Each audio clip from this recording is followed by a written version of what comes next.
अस्सलाम वालेकुम स्टूडेंट्स। अब जो हमारा क्वेश्चन है डिस्कशन करनी है जिसमें if A ratio B is equal है 7:6 से फाइंड वैल्यू ऑफ, आपने फाइंड करनी है वैल्यू 3a + 5b रेशो किसके इक्वल है 7b - 5a के। आपने सॉल्व कर लेना है ए। अब आपने इस इधर लिखना है ए ratio B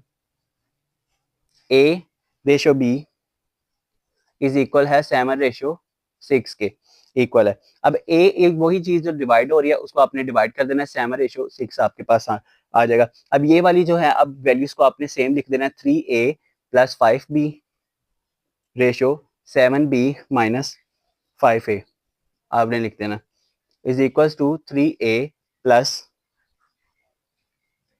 5b divided by आप लिख देना 7b - 5a। पहले जो हमने करना है, पहले हमने रेशो में ऐसे कन्वर्ट कर देना, फिर ऊपर नीचे आपने डिवाइड कर देना उसी वैल्यूज के साथ। Dividing numerator and denominator by b, आप लिख देंगे डिवाइडिंग न्यूमिनेटर ऊपर वाला और डिनोमिनेटर नीचे वाला, न्यूमिनेटर एंड डिनोमिनेटर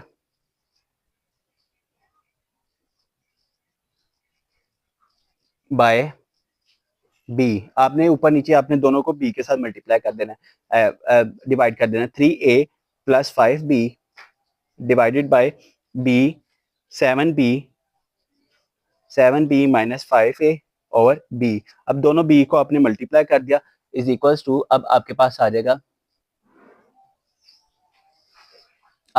जाएगा is equals to 7b 3ab + 5a और b। आपके पास दोनों साइड्स को आपने मल्टीप्लाई कर दिया। अब मल्टीप्लाई करने के बाद आपने डिवाइड कर देना। अब ये नीचे वाली जो लिखा था 7b - 5a और आपके पास आ जाएगा b आ जाएगा ओवर b के साथ आपने किया, और a और b को 5 को भी b के साथ कर दिया। ये वाला इसके साथ कैंसिल आउट हो गया, आपके पास बच गया is equals to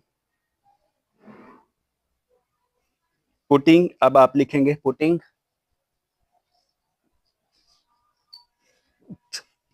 a divided by b is equals to, आपके पास है 7/6 वी गेट, आगे लिखते हैं। उसके बाद आपने लिख दिया 3 जो है आपके पास 7/6 आ गया। आपके पास ये जो पुटिंग ए बी की जो वैल्यू है आपने इधर क्या पुट कर देना, 7/6 आ गया आपके पास, 7/6 आ गया। उसके बाद आपके पास आ जाएगा +5 divided by 7 b divided by b -5 7 divided by b आपके पास आ गया, सेम आपके पास आ गया। ऊपर से आपके पास आ गया, मल्टीप्लाई आपने कर लिया ऊपर नीचे। अब वही वैल्यूज को इज इक्वल्स टू आप लिखेंगे 21 + 5 डिवाइडेड बाय 6, 21 प्लस आपके पास आ गया 30 divided by 6 is equals to, आपके पास यही प्लस करके आपके पास ये 57 आ गया, 6 से कैंसिल आउट हो गया। उसके बाद आपके पास वैल्यू आ जाएगी 3a + b रेशो आपके पास आ गया 7b - 5a is equals to 57/7। ये क्वेश्चन सिर्फ इस तरह आपने करना क्या था, डिवाइड कर देना था। इधर ये आपने वैल्यूज को पहले a रेशो b को 7/6 के इक्वल कर लिया, फिर इन दोनों को डिवाइडेड फॉर्म में लिख दिया, फिर देन आपने जो ये वाली वैल्यूज थी आपने ये सेम लिख के आपने फिर इसको डिवाइडेड फॉर्म में लिख देना है। देन आपने क्या करना है, डिवाइडिंग न्यूमिनेटर और डिनोमिनेटर को b से आपने डिवाइड कर देना है, 3a प्लस इसको भी और इसको आपने b के साथ कर दिया। b के साथ करने के बाद आपके पास ये चीज वैल्यू आ गई। पुटिंग ए बी जो आपके पास 7/6 बच गया था, आपने उसको वैल्यू को कन्वर्ट कर दिया, कन्वर्ट करने के बाद इसको ऊपर नीचे करके मल्टीप्लाई करके डिवाइड कर दिया, और आपके पास ये 50/7 आपके पास आ जाएगी। ये 7 है, 50 रेशो डिवाइडेड बाय 7 है।